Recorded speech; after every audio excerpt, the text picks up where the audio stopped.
युद्धकांड दशम सर्ग रावणाच्या यज्ञाचा विध्वंस मुक्त भावानुवाद। श्री महादेवजी म्हणाले, हे पार्वती, सभेत आपल्या मंत्र्यांसोबत विचारांती एखाद्या पतंगाप्रमाणेच अन्य पतंगासह अग्नीकडेच धाव घेतल्यासारखे तो क्रोधित रावण आपल्या उरलेल्या राक्षसांना सोबत घेऊन राघवांवर चालून गेला। तेव्हा श्रीरामांनी त्या सर्व राक्षस सेनेचा वध केला। नंतर रामाने एक तीक्ष्ण बाणाने रावणाच्या वक्षस्थळी प्रहार केला असता व्याकुळ झालेला रावण पुन्हा लंकेमध्ये प्रविष्ट झाला। श्रीरामांचे सोबतीने हनुमंताचेही शौर्य पाहून रावण त्वरित शुक्राचार्यांकडे गेला। शुक्राचार्यास नमस्कार करून रावणाने त्यांना विनंती केली की, हे भगवन, राघवाने अशा प्रकारे राक्षस समूहांच्या नायकासह संपूर्ण लंका नष्ट करून टाकली आहे। माझे पराक्रमी मोठमोठे असे दैत्य माझे पुत्र बांधव यांना ठार केले आहे। आपल्यासारखे सद्गुरू असताना माझेवर हा दुःखाचा समूह कसा बरे कोसळतोय। रावणाने अशी विचारणा केल्यावर दैत्य गुरु शुक्राचार्य रावणास म्हणाले, हे रावणा, तू प्रयत्नपूर्वकच एकांती एक होम करावास। जर तुझ्या होमात काही विघ्ने प्राप्त झाली नाहीत तर त्या होमाच्या अग्नीमधून एक प्रचंड रथ घोडे मनुष्य भाता बाण उत्पन्न होतील।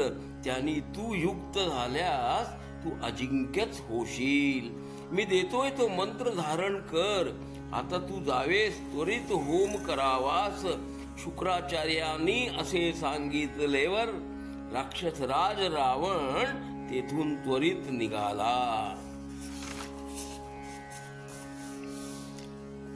आपल्या महाली त्याने पाताळासारखी एक गुहा तयार करून प्रयत्नपूर्वक लंकेची सर्व द्वारे कवाडे बंद करून अभिचार कर्मासाठी आवश्यक सर्व होम द्रव्य संपादन करून गुहेत प्रवेश करून मौन धारण करून एकांती होमास प्रारंभ केला। त्याने त्या होमातून निघणारा तो प्रचंड धूर पाहून विभीषण भयभीत होऊन श्रीरामांना काळजीच्या स्वरात म्हणाला, हे श्रीरामा, पहावे, रावणाने होम करण्यास प्रारंभ केला असून तो होम जर संपन्न झाला तर हा रावण अजेयच होऊन जाईल। म्हणून त्याचे होमात विघ्ने आणण्यास्तव श्रेष्ठ वानरांना त्वरित पाठवावे। ठीक आहे असे सांगत श्रीरामांनी सुग्रीवाचे संमतीने अंगद आणि हनुमंत या महाबलवान वीरांना आज्ञा केली। आज्ञेप्रमाणे ते लंका तट ओलांडून रावणाच्या महालाच्या दिशेने गेले। 10 कोटी वानरांनी त्यांचे सोबत जाऊन महालाच्या रक्षकांचे चूर्ण केले। एका क्षणात सर्व हत्ती घोडे यांनाही नष्ट केले।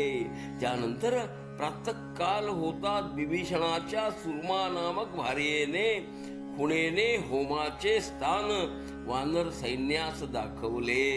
गुहेच्या तोंडावर ठेवलेल्या पाषाणाचे अंगदाने मात्र आपल्या लट्टा प्रहारांनी चूर्ण केले आणि तो पराक्रमी अंगद त्या प्रचंड गुहेत शिरला। त्या गुहेत डोळे मिटून दृढ आसन घालून बसलेल्या रावणाला पाहिले। नंतर अंगदाचे आज्ञेने सर्व वानर सैन्य गुहेत शिरले।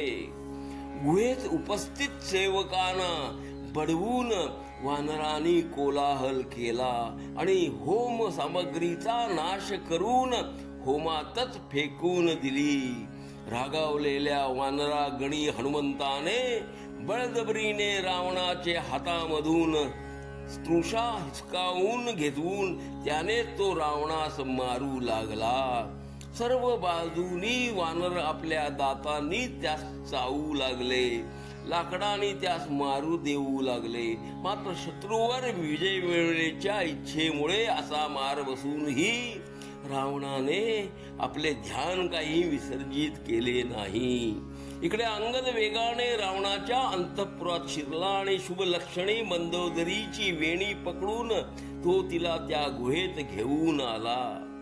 रावणा समक्ष ती मंदोदरी अनाथ स्त्री असल्याप्रमाणे विलाप करू लागली. तेव्हा अंगदाने रत्नानी भूषित अशी तिची चोळी फाडून टाकली. त्या चोळीवरील तुटलेले मोती रत्नांच्या समूहासह इतस्तः गळून पडले. तसेच तिच्या रत्नदरीत कंबरपट्टा सुद्धा तुटून खाली पडला. रावण हे सर्व पाहत असतानाच तिच्या लोड्याच्या निरी सैल होऊन ती कटी प्रदेशावरून खाली घसरली आणि तिचे सर्व अलंकारही सर्वत्र विखरून पडले. आनंदी झालेल्या वानरांनी रावण भार्या असणाऱ्या किंवा त्याच्या बंदी असणाऱ्या देव आणि गंधर्व यांच्या कन्यांनाही गुहेत आणले. ते पाहून मंदोदरी मोठ्याने रडू लागली. मंदोदरी करुण स्वरी आक्रोश करीत दीन होऊन रावणाची प्रतारणा करीत म्हणाली, तुम्ही अगदी निर्लज्ज की आहात. तुमची पत्नी तुमच्या समक्ष परक्या वानराकडून वेणी धरून खेचली जात असतानाही तुम्ही शांतपणे होम करीत बसलात आहात. तुम्हास लज्जा का उत्पन्न होत नाही? डोळा देखत ज्याची पत्नी पापी शत्रूकडून त्रस्त केली जाते त्या षंडाने तर त्वरित मरण पत्करावयास हवे. जगण्यापेक्षा मरणच त्याचे करिता योग्य आहे. हाय रे मेघनादा, अरे रे तुझी ही आई आता वानराकडून क्लेश भोगीत आहे. अरे सुपुत्रा, तू जर जिवंत राहिला असतास तर मला असे दुःख का बरे झाले असते? स्वतःचे जीवन रक्षणास्तव माझ्या या असल्या पतीने आपली भार्या, आपली लज्जा या दोघींचाही त्यागच केला आहे. सर्ग 10 पुढे सुरू. घ्या श्रवणानंद. हरि ओम तत्सत. हरि ओम तत्सत.